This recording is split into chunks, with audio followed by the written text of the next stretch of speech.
My name is Ronnie Michael, certified public accountant, and this is the Personal Finance Playbook. Improve your finances, improve your life.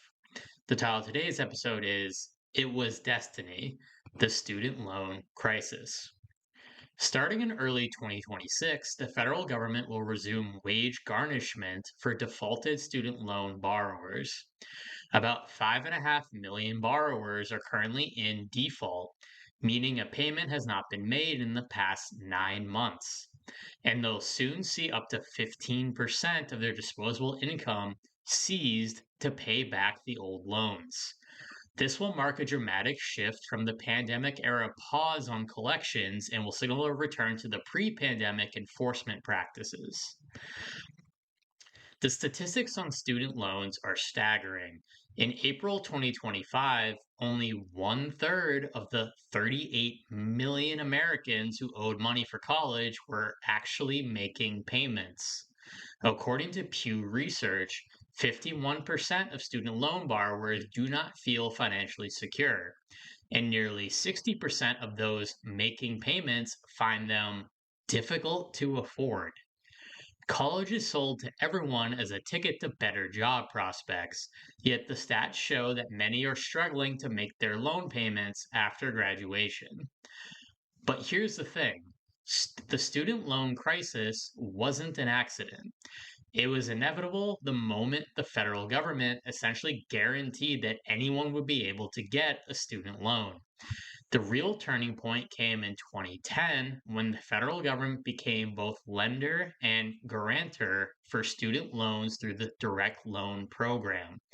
After 2010, the government removed almost all underwriting standards. While there was no guarantee of getting into the specific college you wanted, if you got into a college, you were going to be able to get a student loan. This created a double moral hazard. On one side, colleges had no incentive to control costs. They could raise prices knowing taxpayers would ultimately foot the bill through federal loans. On the other side, students had no skin in the game when deciding between a $100,000 degree in sociology versus a $100,000 degree in electrical engineering. They could borrow with minimal consideration of repayment ability. Think about it. For other types of loans, car loans, business loans, home mortgages, lenders require proof that you'll be able to pay them back. They check your credit history, your income, your assets. But for student loans, they don't care what school you're going to or even what you're going to major in. We've created a system where it's easier to get 100K in student loans than it is to get a 10K car loan. If we want to fix student loans, both parties, students and colleges, need skin in the game. Students should have to demonstrate some ability to repay. And likewise, colleges need economic incentives to ensure their graduates can actually repay their loans. We're seeing glimmers of hope with income share agreements where schools only require repayment of loans once a student gets a job.